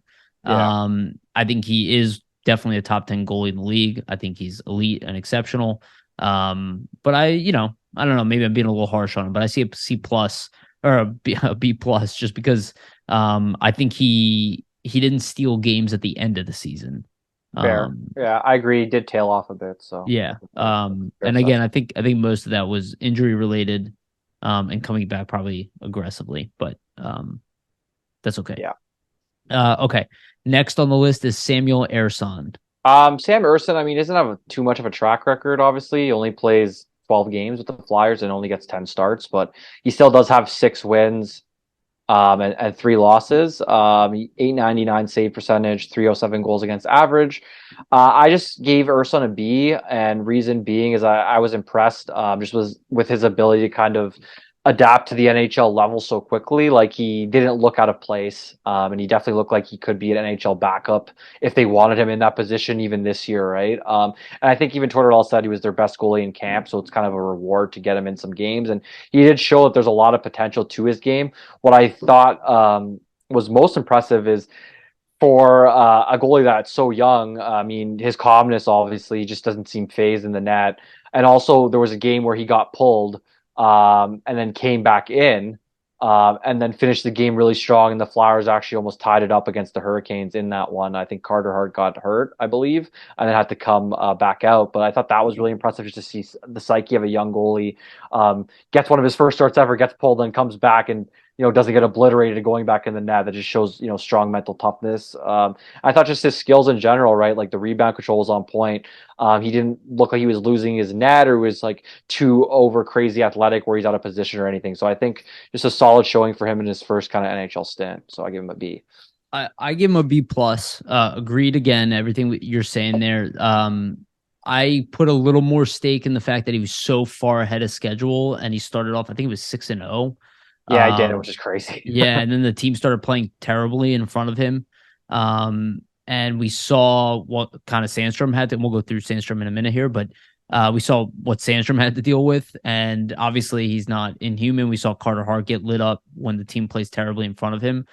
So I give him a B plus because I think at times people were hitting me up, be like, oh, he's going to replace Hart. I don't believe any of that, but I think he had a great first stint. I think the coach is completely bought in and 100% agree. He's already an NHL backup. I think he has starter potential too. Yeah. I think you could definitely say that. And the reason I also give him a B plus is, and this maybe shouldn't count, but his role with the Phantoms was huge this year. Yeah, he played well. Big reason why they were in the playoffs to begin with. So overall, I think he just had a great year as a pro. Okay, last goalie we'll go through is Felix Sandstrom. Yeah, so for Sandstrom, I gave him a C plus. I was thinking about a B minus, but I leaned a little bit more towards C plus. I thought he actually played pretty well. I think a lot of people kind of overblew the bad play. I think more of it was in the situations he was in. Most of the time he was playing on back-to-backs where the team was gassed and didn't really look great in front of him, and he would hold them in games a lot of the time until the barrage would just be too much. Like I remember a specific game where they played the Flames. It was on a back-to-back, and he was getting like tons of shots against, and then eventually the kind of dam just broke, right? And Hmm. they score a bunch of goals. So I think he was put into that situation a lot. I think the reason I gave him a C plus is there were certain times where the Flyers were in close games and were playing pretty well in front of him, where he wouldn't make that one clutch save or timely save that they would need. And you did see Urson and Hart make those saves in comparison, so that's why they kind of get a higher grade for me because they did make those types of timely saves. Whereas Samstrom, I would say didn't make as many of them, though he did have some big saves and huge robs throughout the season. If you watch the games, like there was some crazy athletic saves, so he's very talented, and I think he definitely can be a backup in the league. I'm not sure long term if that's what the Flyers, just based on the goaltending depth that they have, but I mean, he's under contract, so he will be around for next season. So we will see what happens in terms of the goaltending. But C plus for me from Sandstrom. I thought he was solid, just not enough timely saves for me. Overall, I give him a C plus as well. I think he rebounded really strong after, you can let that get in your head with those terrible numbers and those bad starts. And he really fought hard Yeah. to, at the end of the year, I didn't hear anybody complain about him being in net No. at all. No. Because he looked like an NHL goalie. So I give him a Yeah. C plus because I And think he did a really tough start. Go ahead. and he handled that Urson situation like really great. Like Urson came in, played all those games, and he had to do that conditioning stint. And he didn't really make a fuss about anything there. So I think all that stuff in general just shows like obviously the guy's a pro and he's a great teammate. So Yeah, absolutely. Yeah, good year for Sandstrom in a year that I think he turned a lot of people's opinions around on him. yeah. I think people were very low on him at one point. All right, let's score the overall goaltending. Again, um you had the A minus to start the year or the midseason. I had the B plus in the midseason. Where do you put them now? I drop it a little bit. I put it as a B. Reason being, I think Hart just the first half of the season stole more games than he did the second half. So I just dropped it a little bit. But I mean, you could convince me of a B plus as well. I thought their goaltending was probably just overall in terms of offense, defense, goaltending is probably their strongest position this season. So I think that's fair. I went with a B plus. I stayed with what I had. I just think overall the fact that we had three adequate goalies is a humongous success for yeah, this team. you can't say that a Um, lot for the yeah, Flyers the last 20 years. yeah. So And I think a solid B is absolutely fair too. I think maybe B plus is even too positive. But this is, I really, really like the Flyers goaltending situation right now. And I feel we're in a good confident in that. position. Yeah. All right, let's get into the final thing. We'll just do coaching overall. Yeah. We both had them at a B to the midseason grades for overall coaching. What did you think, or what do you think now? I dropped it to a B minus. And the reason for me was there was a little stint after the All-Star break when the Flyers got back where they kind of dropped off and they weren't really in games as they were in throughout most of the season to start. And then they kind of got back on track to end the year. But there was a bit of a stint where they were getting blown out for like a couple weeks, or not blown out, but they lost a considerable amount of games and they weren't really one goal games and they weren't competitive or very competitive in the game. So I think, it's overall probably fatigue just for players in general, but also just, Torts is a hard coach to play for. So I think mental fatigue too, just with his style and probably how that meshes with some players. I mean, it's not always going to be received, let's say. So I think in that period, they see a little bit of a dip. So that's kind of what happens. And that's why I give him a B minus. I think overall he did a really great job, actually, Tortorella. Like, I think he kind of steered the ship back on track from last season. If you just look at it, just because think about how non-competitive where they were in so many games last year. And I guarantee if you look at the one goal losses this year versus last year, where this year you have 21, I'm pretty sure last year's not even close to that. Yeah, So it just shows, right? Like under him, they're a lot more competitive and just their structure defensively improved so much. And that's kudos to Brad Shaw as well, because he has an effect there. But just the backdoor goals are so limited. The odd man rushes against, not as many, gave up less goals. So B minus for me overall for the coaching. I thought they did a pretty good job with just the talent and the roster that they had. So I think very well explained. I went with a B. Stuck with what they had. I think getting a lot out of the young guys, playing them in high situations, making those type of decisions throughout the whole second half of the year, Yeah, uh, that too. not throwing players under the bus, things finishing in a relatively positive manner, even though they could have been so much worse publicly. I think Tortorella defending his team during the Provorov stuff, during everything. I think they at least stuck together. I think Agreed. the D'Angelo thing is interesting. The Hayes thing is interesting. But we wanted him to weed out who we didn't think was going to be here. We wanted him to get most out of the young players. And for most part, that's You did exactly what he both. did. Yeah. And even the stint where they brought up Forrester, like Yeah. they didn't bullshit that. I don't think they did it perfectly. Lixell didn't get enough time. Didn't get enough of a They look. gave the young guys a chance, and I think that was a real concern, right? You weren't sure if Tortorella Right. is going to be a coach who's going to give the young guys a chance because usually he's veteran heavy a lot of the time. But I think Yep. he knows the situation. I think he understands where the team is at, and just based on how he kind of used the players at the end of the season, especially young guys. I mean, it shows promise, and it shows that he knows that that's where kind of the future lies is in the younger Yeah. players.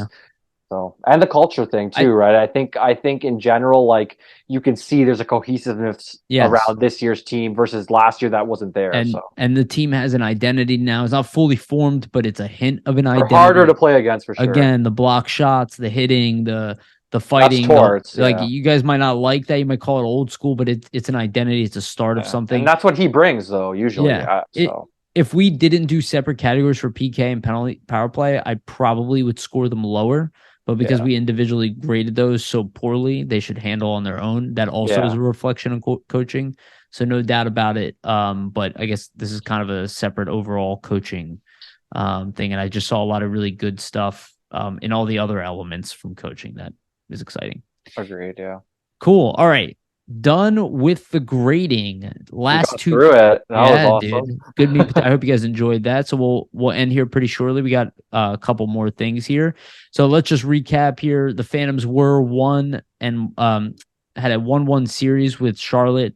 A game where they lost game two in overtime in a really tight game where they came Yeah. back. They won game one. And then game three was just all hell. They lose that game 6-0. Ersan gets chased out of net. And just a game where it didn't even look like they were playing that poorly. Just everything that could have gone wrong went wrong, Yeah. and they got the shellacked. And that's a shame that the season ended that way, with no production and the team just running out of gas. I'd love to dig into more of that. Maybe we'll do that in another episode, but Yeah. not a great look. But really positive that they went to the playoffs, and the first two games were great. Yeah, I think for the playoffs, it's tough for the Phantoms, obviously, because they have such a good start in the first game, and then they go to OT in the second game, so they look like they're potentially basically one goal away from moving on, and Right. then it just backslides on them.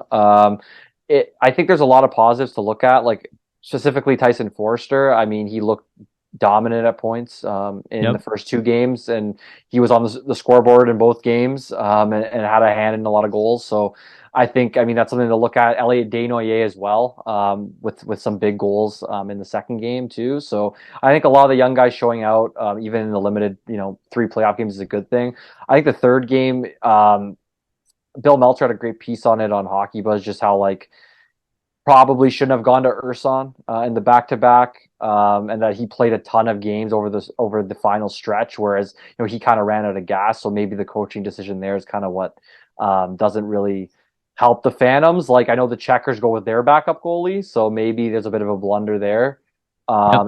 And if you have, let's say, the backup start, is there a different outcome? Who knows? It's hard to know, but I just think it's unfortunate they couldn't go further, but I think it's an encouraging sign, and it's something that I'm sure the young guys look at and are a bit frustrated, and it leaves them a sour taste in their mouth.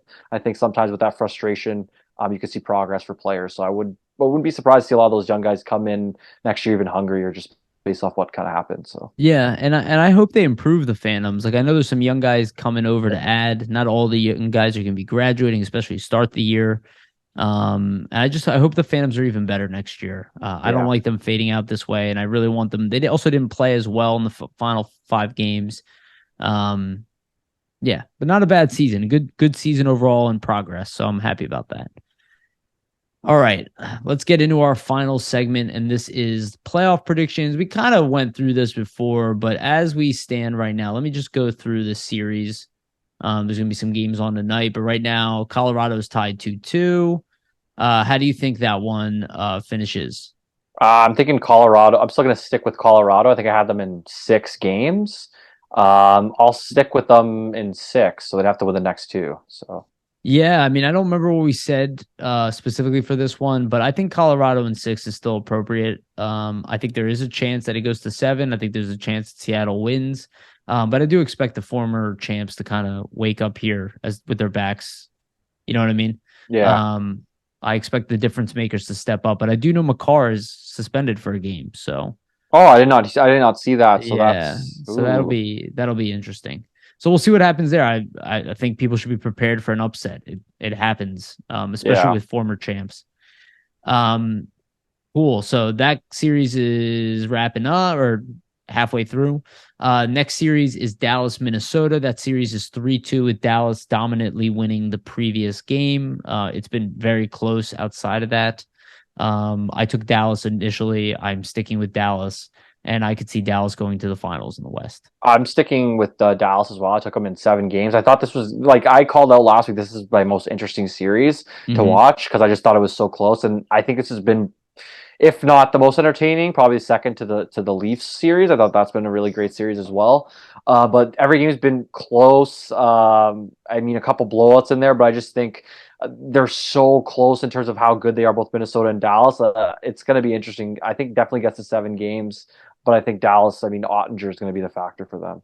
I can see them Yeah, going to the finals though. Like they have a really great team. So yeah. No, they don't have an obvious hole yeah, to because look at. Pavelski now is hurt, so hopefully he Yeah, gets back well, for them. But yeah, it's unfortunate. Yeah, so I still take Dallas too. We'll see how that series unfolds. Then we have Vegas, who's up on Winnipeg 3-1 in that series. I do remember you took I the took Jets on Winnipeg. this one. Yeah, because of Yeah, in 7. Hellebuck. Yeah, They did win the first game, and then it's been Vegas winning the last three. yeah. Again, I took Vegas. I stick with Vegas, and I think they'll compete with Dallas to try to be that Stanley Cup contender. I mean, I'll stick with Winnipeg. I don't. He probably won't win. Probably Vegas is gonna win just based off Odds are it not being in their 3-1. favor. But I gotta stick with my pick, so I'm gonna stick with Winnipeg. I mean, I thought that overtime game they were gonna get, and it was gonna get back to 2-2, and then they lost. I was watching that game. That's a tough way to go out for them. I think that might have been the turning point for Vegas. So, I mean, I want Winnipeg, so my prediction is right, but you're probably right that it's gonna be Vegas. Fair enough. All right. Next one, we have the Edmonton Oilers and the LA Kings. Edmonton leads that series 3-2. Edmonton just won the fifth game handedly. Mhm. This is a series where I took LA. LA did have the lead in the series, but now Edmonton's kind of pounding back with a couple wins here to take the lead in the series. I initially picked LA. To be honest with you, I was thinking about it afterwards, like even a few days ago. I'm like, why would I bet against the Oilers? Just because they're like not built to win a cup. It's still McDavid and Yeah. Draisaitl and whatnot. So, I would say I do expect the Oilers to walk away with this one, but I do expect it to go to 7. Yeah, I'm gonna change to the Oilers as well. Like I had the Kings in 6 games. My thinking was just that I thought like defensively they're much better than the Oilers, but I mean, watching the games, the Oilers have kind of done a lot better. I think of limiting the Kings. Yeah. I say Oilers in 7. I think the Kings will win the next one and get it to seventh I game. think if the Oilers play their cards right next year, they could end up being the best team in the West. Yeah, it's possible. They got to make I think a couple more additions on D Yeah. maybe, but Yeah. And they're we'll there. see. We'll Like see who's in their system too. I think they're finally getting there. They're finally like an actual building their team. team out. Yeah, Yeah. It's finally an actual core. They can compete and, they could surprise people this year. All agreed. right, let's move over to the East. We have Boston leads that series 3-1. Uh, Florida did get a good win within there, but it's been pretty much all Boston since that. It's been relatively tight outside of Mhm. one dominant win, but um, for the most part, I do expect Boston to win this next game and move on in 5. That's what I predicted, and I think it's still heading in that direction. Yeah, I think I went Boston as a sweep or in 5. I mean, I'm gonna stick with them that they'll win tonight. Florida's up right now. 1-0. I was just about to say I that. know. I know that Krejci and Bergeron were out, which is kind of crazy considering they're still like That's a big up deal. 3-1 without their two top centers. I'm not sure if they're out tonight as well. I'm kind of interested to see. No, Bergeron's in tonight. Krejci isn't though, so Okay. interesting. But yeah, I expect them to win tonight and finish it out, I would say. All right. Let's keep moving forward. We have our Maple Leafs, Toronto Maple Leafs versus the Tampa Bay Lightning.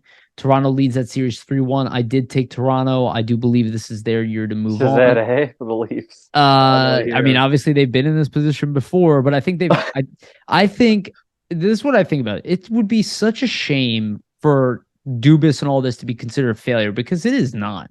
He put together a damn good team. They are competitive. No, they're a really good team. Yeah, like they deserve to move on. I think they are the better team in this instance just because of the collection of guys they added, the big minute players. You see them fighting back. The young guys who lead their team are finally getting of age.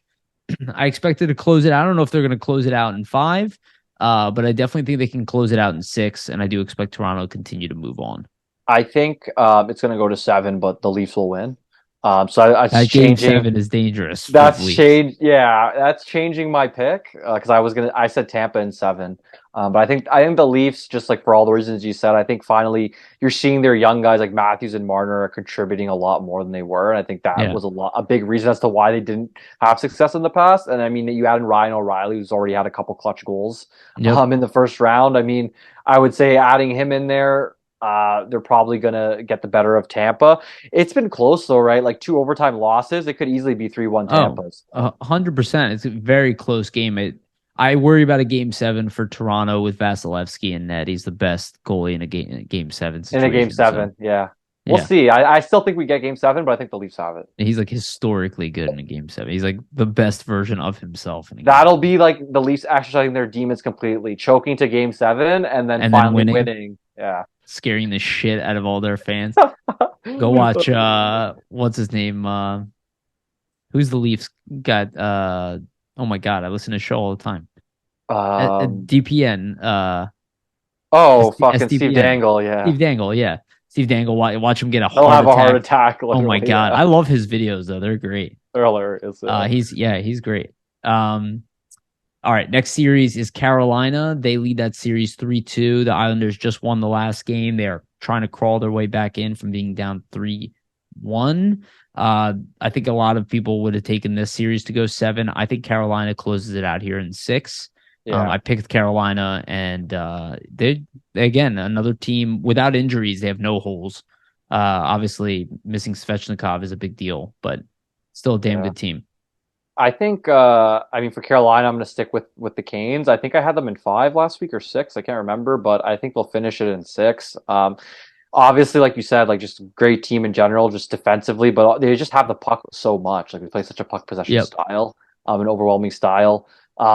I'm interested to see like if they're ever. I don't know if Pacioretty's done for the year, like or if there's a chance of them getting him back if they go deep. So that'll be interesting. But I don't know. That would again two big names are missing there. and Patrick, that I think, man Svetch, yeah. yeah, that's huge losses for. I Imagine if mean, you have both of those guys, how much extra goals yeah, they would like be.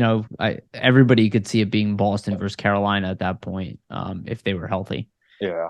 All right. In the last series here, we have it tied at 2-2. The Rangers and the Devils. The Rangers were up 2-0 and two dominant wins over the Devils, and then they go and they lose two right in a row. Where the Devils, tighter games, but definitely the Devils came out winners in those. So Devils, a young team, starting to wake up. I picked the Rangers to win this. I didn't expect them to go up 2-0 and then sweep this team, but I do expect them to win in 6 or 7. And I still bank on the more veteran team. But New Jersey's been impressive, kind of rebounding and tying the series up. The talent Yeah. is real. I think Rangers in 7 as well. I like you said, I think just they have too many players that have gone so deep that they're going to rely on that experience and they'll pull it out. I mean the Devils though, it is impressive to see them come back after 2-0 because they had the home ice, and then had to come back on the Rangers home ice and win too. So sometimes though it's crazy because I think the road teams have won a lot more so far in the first round. Sometimes there's less pressure when you're on the road, right? Yeah, So I think we're seeing that in the absolutely. first round. Jack Hughes too, man. He's come into play. Like it was He's hilarious. so good. There was an interview. I think some media member asked him, "Oh, like we didn't see you, like, or we didn't get to talk to you after the first two games. What happened?" And he's like, "We got whacked. That's why." It's I'm not the like, first time he's been honest. I'm like, Yeah, that's like that. hilarious. Oh my Yeah. god. Yeah, he sure too. I mean, dude, I really like their young guys. It's Yeah, hard to deny. definitely. All right, that is the show. Vasily, anything you want to add before we end here? No, so there'll be an article paired with this. It's kind of going to be a season review. So it'll kind of be overviewing the Flyers season in general and just my thoughts on that. So check that out, everybody. Okay, awesome. Yeah, look out for that one if you're not listening to this while you're already reading it. Again, thank you everybody for listening. Please like, subscribe, share, do anything you can to support us. It's a humongous help. We appreciate all the ears. Again, we go, for those who are newer, we go all off season too. Nothing's going to change. We're still going to do one episode a week. And we'll continue doing guests and all that stuff as we move forward.